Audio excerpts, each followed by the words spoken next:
एक समय धर्मराज युधिष्ठिर बोले कि हे भगवान, आपने माघ मास की कृष्ण पक्ष की षटतिला एकादशी का अत्यंत सुंदर वर्णन करते हुए मुझे सुनाया।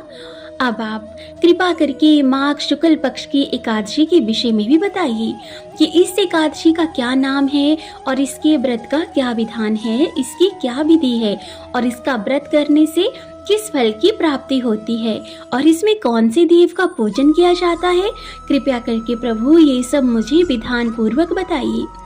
ऐसा सुनकर श्री कृष्ण जी कहने लगे कि हे राजन, माघ शुक्ल एकादशी के दिन आने वाली एकादशी को जया एकादशी के नाम से जाना जाता है और इसका व्रत करने से मनुष्य ब्रह्म हत्यादि पापों से छूटकर मोक्ष को प्राप्त होता है तथा इसके प्रभाव से भूत पिशाच आदि योनियों से भी मुक्त होता है।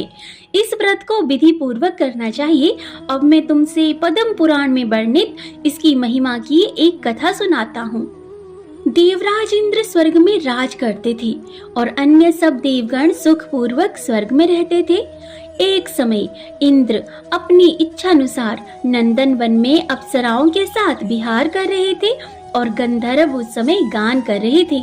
उन गंधर्वों में प्रसिद्ध पुष्पदंत तथा उसकी कन्या पुष्पवती और चित्रसेन तथा उसकी स्त्री मालिनी भी उपस्थित थे। साथ ही मालिनी का पुत्र पुष्पवान और उसका पुत्र माल्यवान भी उपस्थित थे।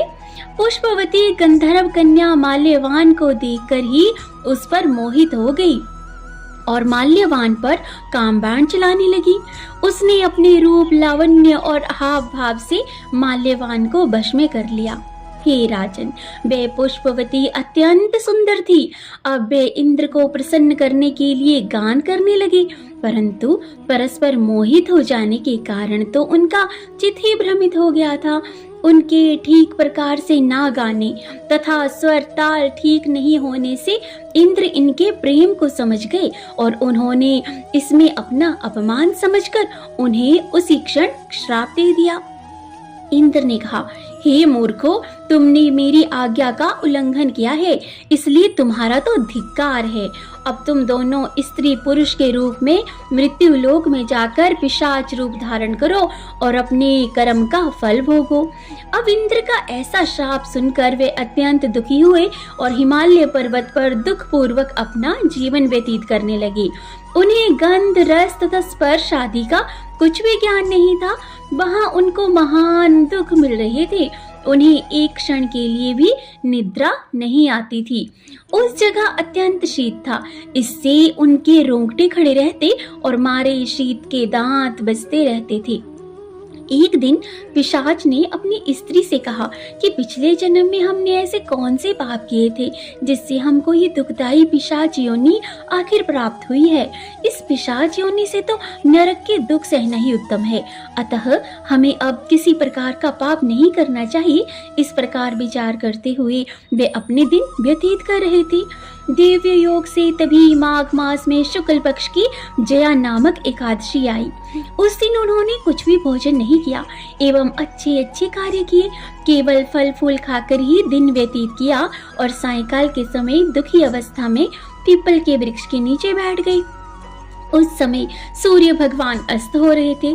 उस रात को अत्यंत ठंड थी, इस कारण वे दोनों शीत के मारे अति दुखित होकर मृतक के समान आपस में चिपटे हुए ही पड़े रहे।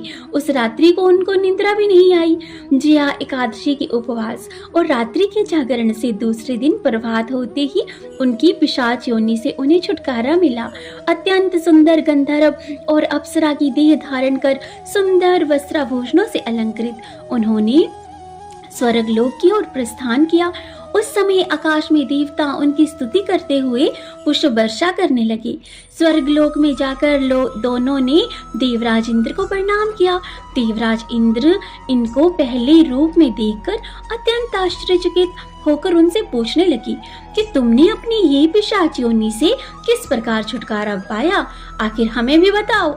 माल्यवान बोले, हे देवेंद्र, भगवान विष्णु की कृपा और जया एकादशी के व्रत के प्रभाव से ही हमारी पिशाच देह छूटी है।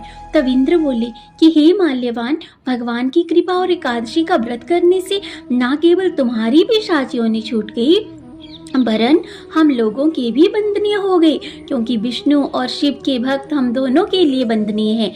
अतः आप तो धन्य हैं। अब आप पुष्पवती के साथ जाकर विहार करिए। श्री कृष्ण कहने लगे कि हे राजन, इस जया एकादशी के व्रत से बुरी योनि से भी मनुष्य को मुक्ति मिल जाती है। जिस भी मनुष्य ने जया एकादशी का व्रत किया है, कथा का श्रवण किया है, उसने मानो सब यज्ञ जप दान आदि कर लिए। जो मनुष्य जया एकादशी का व्रत करते हैं वे अवश्य ही हजारों वर्षों तक स्वर्गलोक में वास करते हैं। तो आज हमने सुनी जया एकादशी की व्रत कथा। इसी के साथ हम मिलेंगे एक और नई विषय के साथ, एक और नई जानकारी के साथ। तब तक आप सभी अपना और अपनों का ख्याल रखिए। भगवान श्री हरि विष्णु की कृपा सदा सर्वदा हम सभी पर सपरिवार बनी रहे। जय माता दी।